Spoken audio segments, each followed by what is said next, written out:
হয়, আজি বিশ্ব পৰিৱেশ দিৱস আৰু আজি এই বিশেষ দিনটোত আমি খোৱাং বিধানসভা সমষ্টিৰ অন্তৰ্গত খোৱাং ঘাটত থকা এটা বিশেষ গছ দেখুৱাবৰ কাৰণে উপস্থিত হৈছোঁ।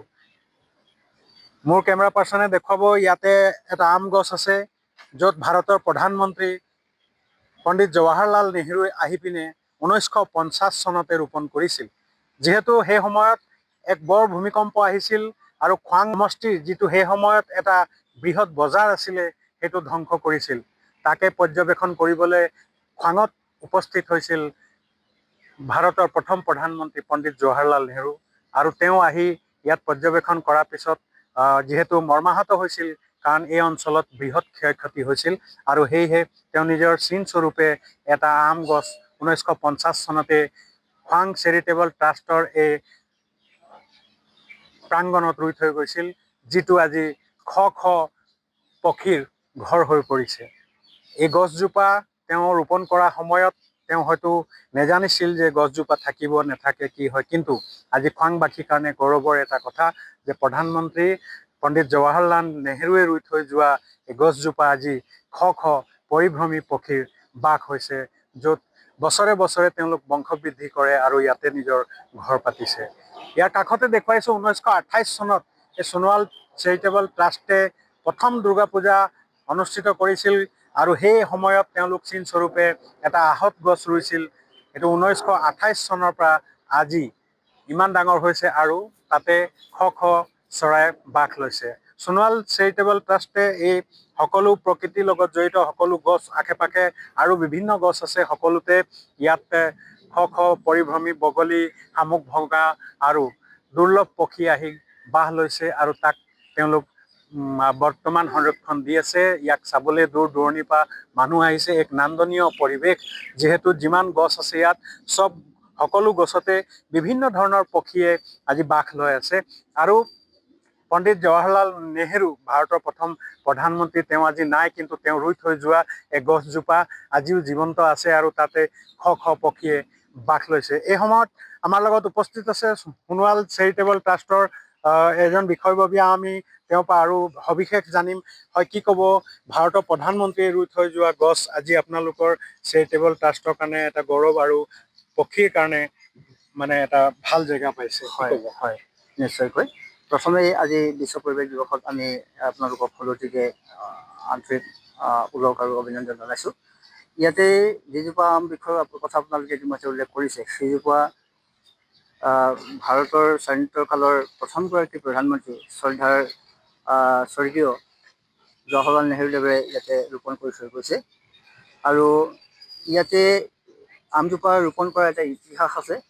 যিহেতু এই ঠাইডোখৰ য'ত আমি আছোঁ, সোণোৱাল চেৰিটেবল ট্ৰাষ্ট বৰ্ডৰ অধীনৰ যি হৈ আমাৰ সোণোৱাল ভৱন চৌহদ, কাষতে আমাৰ খোৱাং বিধানসভা সমষ্টিৰ সমজিলা কাৰ্যালয়ৰ সহ আয়ুক্তৰ কাৰ্যালয় আছে, প্ৰশাসনিক ভৱন আছে।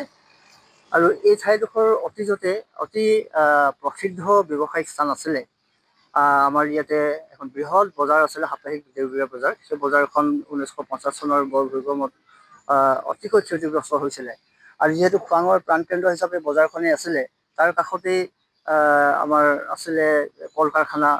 স্বৰ্গীয় মোদী ডাঙৰীয়াৰ মালিকানাধীন এটা বৃহৎ কল কাৰখানা আমাৰ এই বজাৰৰ সন্মুখতে আছিলে। আৰু সেই কল কাৰখানা ভূমিকম্পৰ কবলত পৰি তললৈ সোমাই গৈছিলে, মাটিৰ তলত সোমাই গৈছিলে। আৰু তেওঁলোকৰ কল কাৰখানাৰ পাছফালে এটা জাহাজ ঘাট আছিলে, যিটো জাহাজ ঘাটৰ জৰিয়তে ব্ৰিটিছৰ সেই সময়ৰ আমাৰ ইয়াত থকা যিবিলাক চাহ বাগিচা আছিলে, সেই চাহ বাগিচাৰ উৎপাদিত যিখিনি সামগ্ৰী কলিকতালৈ নিবৰ কাৰণে সেই জাহাজ ঘাট ব্যৱহাৰ কৰা হৈছিলে।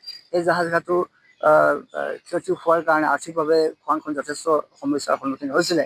আৰু সেইখিনি পৰিদৰ্শন কৰিবলৈ আহোঁতে তেখেতে দেখিলে যে খোৱাঙৰ যি বৃহৎ ৰূপ, সেই বৃহৎ ৰূপ দেখি তেখেত মৰ্মাহত হৈছিলে। আৰু তেখেতে লগত লৈ অহা এটা আম বৃক্ষৰ পুলি আমাৰ এই ট্ৰাষ্টবৰ্ডৰ, যিহেতু ট্ৰাষ্টবৰ্ড সেইটো সময়ত অতি চহকী এটা অনুষ্ঠান আছিল, সেই ইয়াতে ৰাইজৰ সমাগম হৈছিল। ৰাইজৰ মৰ্মবেদনা তেওঁলোকৰ শুনিবৰ কাৰণে ইয়াতে আহি অলপ সময় ৰৈছিল।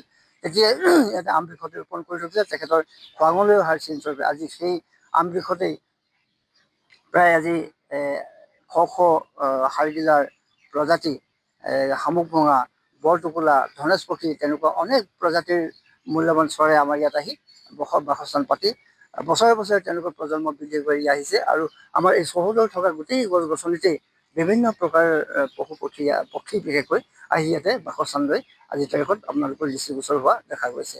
এনে সোণোৱাল ট্ৰাষ্ট আৰু কি কি কাম কৰিছে? সোণোৱাল চেৰিটেবল ট্ৰাষ্টে পূৰ্বতে এখন ব্যৱসায়িক ট্ৰাষ্ট বৰ্ড আছিলে। তেওঁলোকে বজাৰ সমাৰ ইয়াত খোৱাঙত আটাইতকৈ ডাঙৰ যিখন বজাৰ ব্যৱসায়িক প্ৰতিষ্ঠান সেইখিনি খোৱাং চেৰিটেবল ট্ৰাষ্ট বৰ্ডৰ জৰিয়তে সম্পাদন কৰা হৈছিল, পৰিচালনা কৰা হৈছিল। আৰু তাৰ যিখিনি লাভাংশ, সেই লাভাংশৰ জৰিয়তে যি সামাজিক দায়বদ্ধতাৰ প্ৰতি লক্ষ্য ৰাখি শিক্ষানুষ্ঠানৰ ক্ষেত্ৰত, সামাজিক ক্ষেত্ৰত, সাংস্কৃতিক ক্ষেত্ৰত অৱদান আগবঢ়াবৰ কাৰণে খৰচ কৰিছিলে। তাৰে যদি আপোনালোকে এটা সামান্য নিদৰ্শন যদি চাই, আমাৰ সন্মুখৰ ফালে নাট্য মন্দিৰ এটা আছে, যিটো আমাৰ নাট্য কৰ্মশালাৰ ইয়াতে প্ৰশিক্ষণ দিয়া হৈছিল, অনুশীলন কৰা হৈছিল আৰু সেই নাটসমূহ আন ঠাইত গৈ কেনে প্ৰদৰ্শন কৰাৰ ব্যৱস্থা কৰা হৈছিল। ইয়াৰ সমান্তৰালভাৱে আমাৰ এই অঞ্চলৰ নাৰী শিক্ষাৰ জাগৰণৰ কাৰণে, উন্নতিৰ কল্পে প্ৰচাৰৰ কাৰণে এখন বিদ্যালয় প্ৰতিষ্ঠা কৰিছিলে আৰু সেই বিদ্যালয়খন সোণোৱাল চেৰিটেবল ট্ৰাষ্ট বৰ্ড বুলি আমাৰ নাতিদূৰৈত, আমাৰ খোৱাংঘাটৰ নাতিদূৰৈতে এখন স্কুল আপোনালোকে দেখিবলৈ পাব, যিখন আজিৰ তাৰিখত সোণোৱাল চেৰিটেবল ট্ৰাষ্ট বালিকা বিদ্যালয় বুলি নামাকৰণ কৰা আছে। আৰু সেই বিদ্যালয়খন আজিৰ তাৰিখত এতিয়া বৰ্তমান চৰকাৰৰ আওতাত আহি চৰকাৰৰ নীতি নিয়ম অনুসৰি সেই বিদ্যালয়খন পৰিচালিত হয়। আৰু সেই ট্ৰাষ্ট বৰ্ডৰ এটা সম্পত্তি সমজিলাৰ যি প্ৰশাসনিক ভৱন, এতিয়া তেওঁলোকে সমজিলাৰ আয়ুক্ত ডাঙৰীয়াই ইয়াতে তেওঁলোকে অস্থায়ীভাৱে তেওঁলোকৰ নিজা যেতিয়ালৈকে ভৱন নিৰ্মাণ নহয় তেতিয়ালৈকে চলাই থাকিবৰ কাৰণে সুবিধা কৰি দিবৰ কাৰণে আমি আমাৰ এই ভৱনটো তেওঁলোকৰ কাৰণে উচৰ্গা কৰিছোঁ। এইখিনি আমাৰ ক'ব পৰা আমাৰ সম্পত্তিৰ কথা। আৰু পৰৱৰ্তী সময়ত যিখিনি আছে এতিয়াও গাঁৱত যথেষ্ট যেনেকৈ যি সুবিধা কৰিব পৰা যায়, যাক যেনেকৈ সাহাৰ্য লাগে, এই ট্ৰাষ্ট বৰ্ডে আজিও তেনেকুৱাকৈ আগবঢ়াই যাবলৈ পাছহুহুকি দিয়া নাই। এই মুহূৰ্তত মই সোণোৱাল চেৰিটেবল ট্ৰাষ্টৰ বিষয়ববীয়াসকলক ধন্যবাদ জনাইছোঁ। তেওঁ উল্লেখ কৰিছে যে পণ্ডিত জৱাহৰলাল নেহৰুৱে নিজৰ লগত লৈ অনা এটা আম গছ পুলি ইয়াত ৰুই থৈ গৈছিলে আৰু সেই আম গছ পুলিৰ লগতে আন যিবিলাক গছ আছে সকলো আজি পৰিভ্ৰমী চৰাই বা বগলীৰ কাৰণে বাসস্থান হৈ পৰিছে। নান্দনীয় এক দৃশ্য। আৰু তেওঁলোক আজি এই সকলো চৰাই আৰু সকলো গছ গছনিৰ তেওঁলোক সংৰক্ষণ কৰিছে। এয়া আজি পৰ্যাবৰণ দিৱসত এই গছজোপা আন লোকক গছ পুলি ৰোপণ আৰু গছ পুলি সংৰক্ষণৰ কাৰণে প্ৰেৰণা যোগাব বুলি আমি ধাৰণা কৰিছোঁ। মৰাণৰ পৰা ৰাজু মিশ্ৰ, এনি ভাৰত 24 মৰাণ।